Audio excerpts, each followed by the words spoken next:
இன்றைக்கி குருமாவுக்கு carrot 2 beans, உருளைக்கிழங்கு 2, 1 தக்காளி, அப்புறம் இது முந்திரி ஒரு 10 முந்திரி.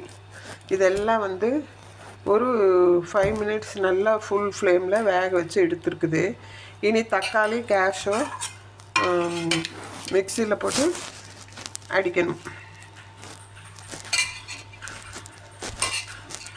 இவ்வளோ கேஷும் இது மட்டும் மிக்சியில் போட்டு அடிக்க போகிறேன். ஏன்னா நைட்டுக்கு கம்மியாக வச்சா போதும் கிரேவி.